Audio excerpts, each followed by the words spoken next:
Welcome to episode 19 of the URI Just Getting Started podcast. I'm your host, Scott Brand, coming at you from sunny Miami. Did you know that, Rory? Didn't even know. Okay, well, we are, and I'm still a major Rams fan. Tonight, I am joined by the latest Ram commit, and he's a British native. I want to find out about that. His name is Rory Stewart. I call you a 6'9", stretch 4 sniper from Orangeville Prep, Canada. And what's happening here is you're following your former teammate, who we're also extremely excited about. Let me get this right. Jeremy Foumena. Is that good? Yeah. First try.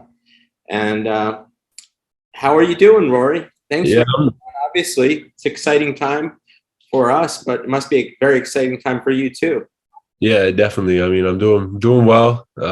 Definitely crazy last week, obviously, but I'm super happy to be coming to Rhode Island next year, and it's gonna be a lot of fun.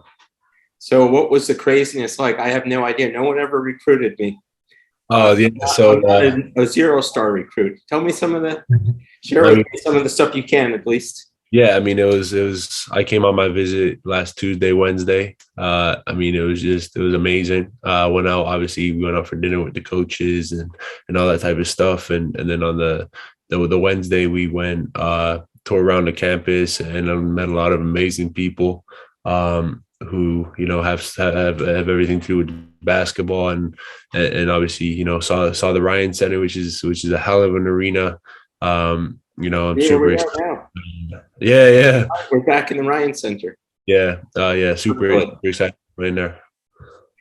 I know Rhode Island. I went there. Did you go to any nice restaurants that you remember? We went to one in Newport. I can't remember what the restaurant was called, but it was a really good, I think Italian restaurant. It was good. Oh, I wish I was there. I love it. You came at a great time too. So, did you hear the breaking news today? I don't know if you've been busy.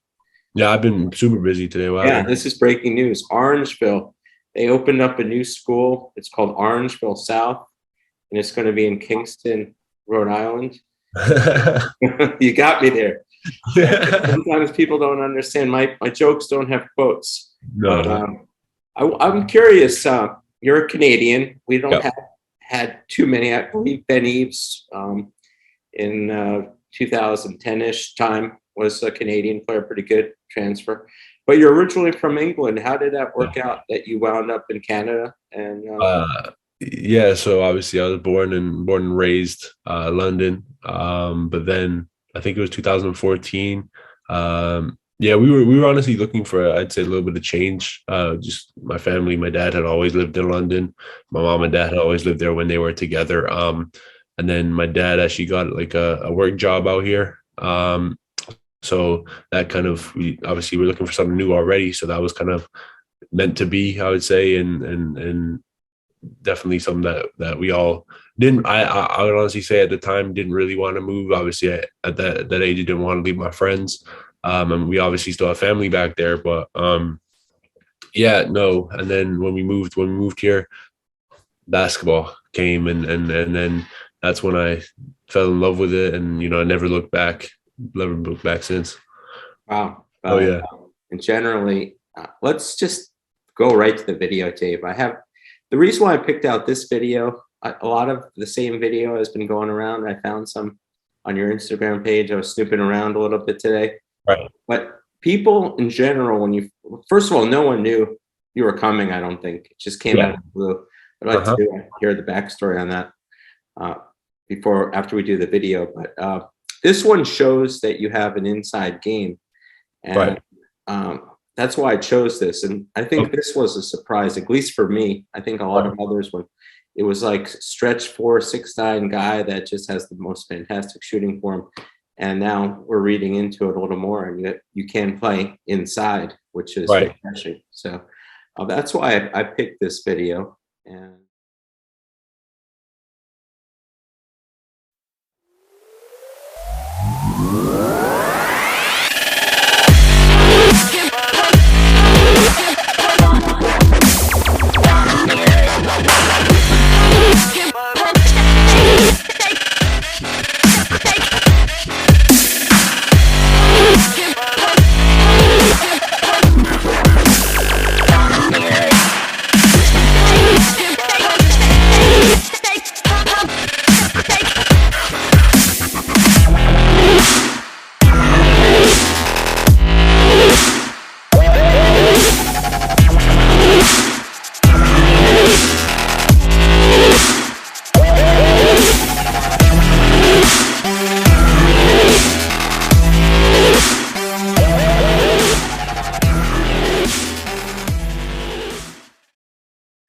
Does that get you hyped up? It gets me hyped up.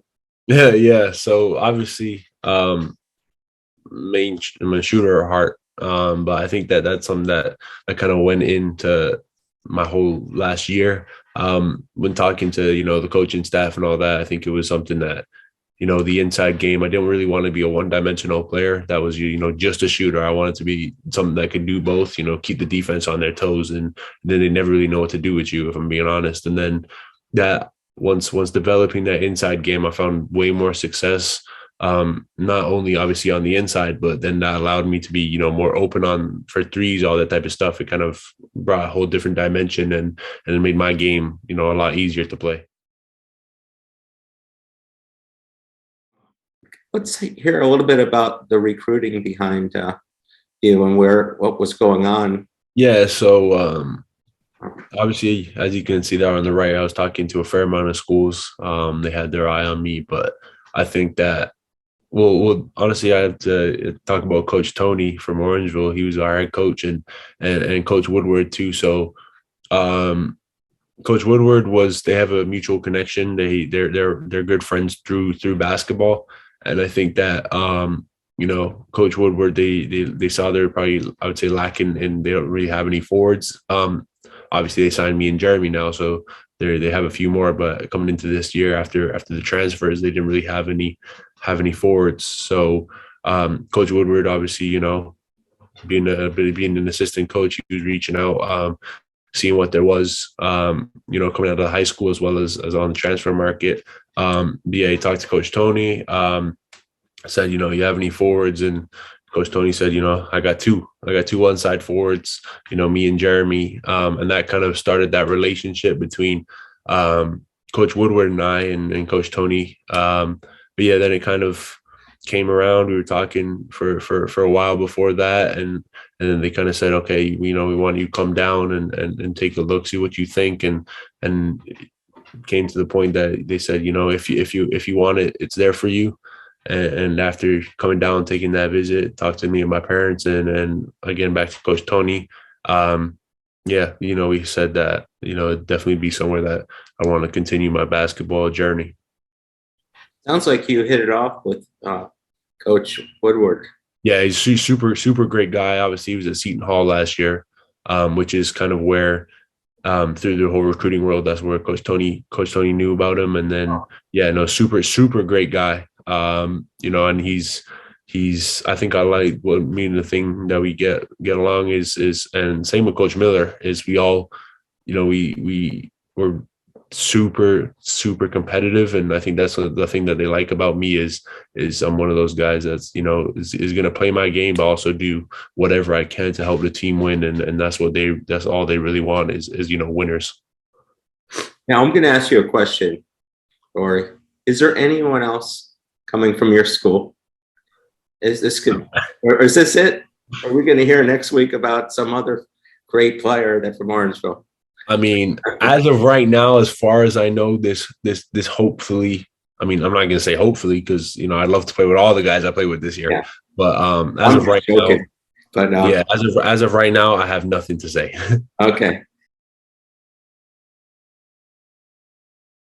You're a 90% foul shooter. Is that true? Yeah. Wow. Yeah.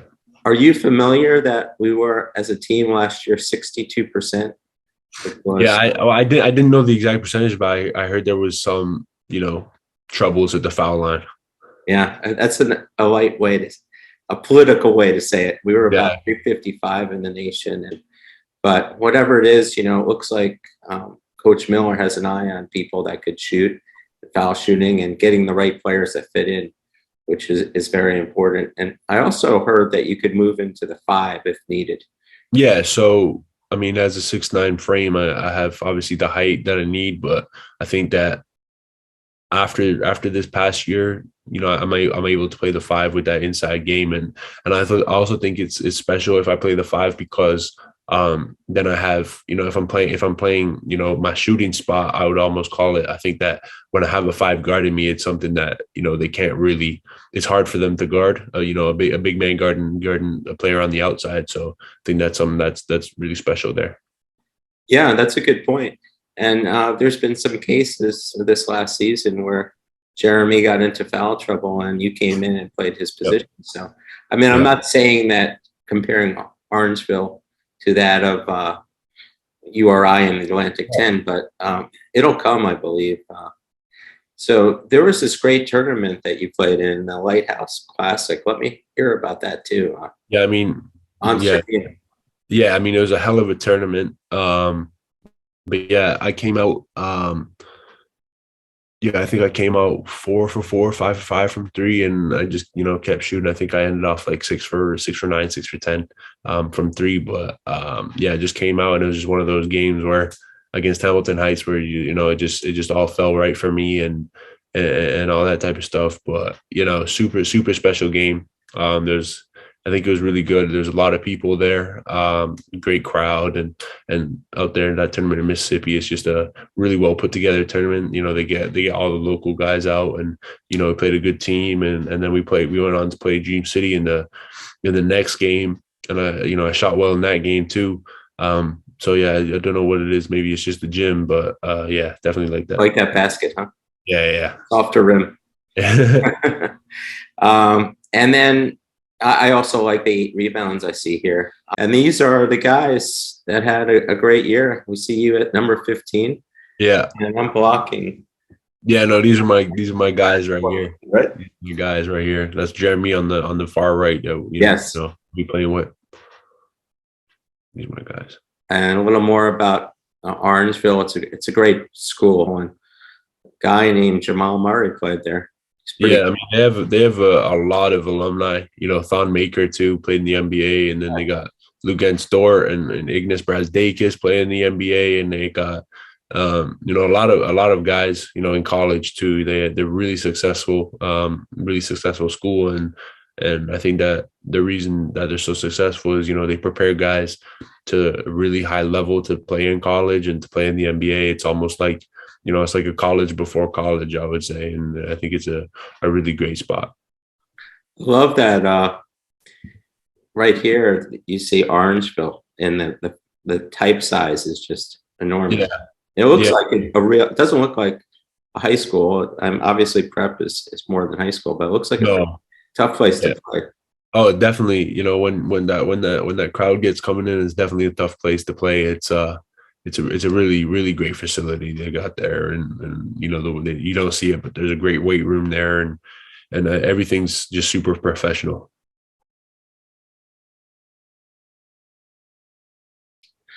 Coach Miller's run in the Atlantic 10 with Dayton, maybe about that, very highly successful. I think 3 NCAA tournaments. He was big on player development, and it looks like he's following that path. And if that's the path, then the success was there. So I mean, he's kind of just all this new stuff with the portal and all that. I mean, he's still going to keep doing what he knows works for him. Whether that works for a lot of other coaches is yet to be seen. But he's just doing what's worked for him, and I respect that about him. A lot of coaches now, they're not going for high school guys or going for straight transfers that are going to be a 1 or 2 year deal. And I think that can serve some harm sometimes. I think that something that Coach Miller is doing really well is he's going to get a lot of us young guys in, but he's also going to get some transfers in. So he's going to get a good mix of guys. But he's also super particular about what he wants. He knows, obviously he's taken a whole year off, so he knows exactly. He's had a lot of time to think about what it is that he wants and what he needs to be, head coach of a successful team. And maybe you might have a little competition. I heard in college he shot 85%. He was a pretty good college basketball player at North Carolina State. He was. If you guys have a little competition, let me know how it works out. Yeah, no, he said, when I get down there, he's definitely gonna, work out with me, and he said he's gonna have to show me the ropes, but we'll have to see about that. What do you think of this shirt here? Oh, it's nice. I like it. It's a Running Ram podcast.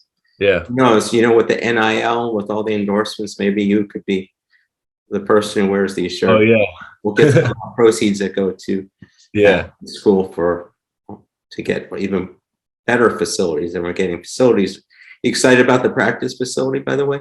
Did you hear? Yeah. No, they talked about it when I was there. I mean, saw the plans. It looks unbelievable. Yeah, I understand that you compare yourself to Kevin Love. Right. Oh yeah. No, he's yeah. No, I mean, I think he's definitely someone in the NBA that people overlook.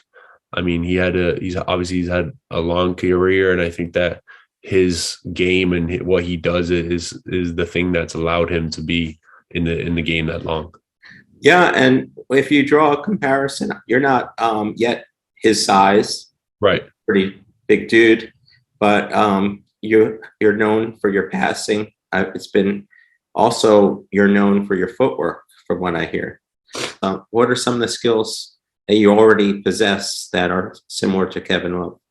I mean, obviously shooting. Obviously, when playing in the NBA, he's going to be, obviously he does all the things that I do, but to a higher level. But shooting, he's a big body that can bang down low, and I think that's something that I have, but I'm also working towards. I mean, obviously having a role model doesn't mean that you're there yet. It's something that you're trying to work to be.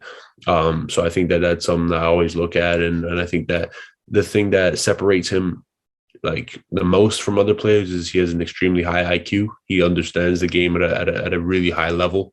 And I think that's something that I do too. And I think that that's built through, watching a lot of film, watching and just seeing what makes people do what they do. And just watching the game, honestly, just reading people and reading the game and all that type of stuff. It's something that I think that he does that's a lot different from a lot of people, is he understands the game at just a deeper level. Yeah, and he slows down, which is the hardest thing when you're become a pro and Right. College, and you see the footwork that he has there and his passing ability. So I'm adding a few to your cause. Yeah, and I think the thing about him and about me too is, he's not the most athletic guy on the court. I'm not the most athletic guy on the court, but you got to do things that, there's still other ways to score than just being the most athletic. You got to, it's easier to, you can outsmart somebody, you can out footwork somebody. There's a lot of different things that you can do without being the most athletic. It's not a disadvantage. You just got to use it into your advantage, of course. Well, I'm going to end this here by saying that I know URI. I've been with them forever. People know my past, and I haven't recalled the last stretch four player that I could think of. Right. We've had a lot of different positions. I'm going to let the passionate Rhode Island fans who watch this podcast maybe get back to me on that. Yeah. Maybe this will be you after your 4 years. You'll be and also thanks for coming on today. No problem. We're real excited. We're going to end this. Don't turn off. We have some more highlights from Rory. Maybe not the same special effects. And go Rhody. Yeah, go Rhody. Okay. Have a great time and just enjoy yourself when you get back to Kingston again. Thanks again. I like it from Lincoln. 16-11 now. Rory. Spin move. Ooh, that's lovely. Rory doing his best Patrick Ewing impersonation. Back to the basket, just undresses his defender. Rory. Oh, Rory showing his post game tonight. Justin Chase. Monegro. Corner to Rory. Swish. Rory Stewart. It's testament. 2 in a row for Lincoln. Rory. Post game. Has been killing him all night. Gets the roll. Beals slows things down.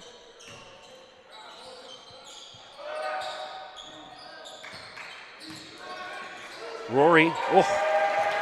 The post moves. Rory Ewing. It's Rory Stewart, but he's playing like Patrick Ewing tonight.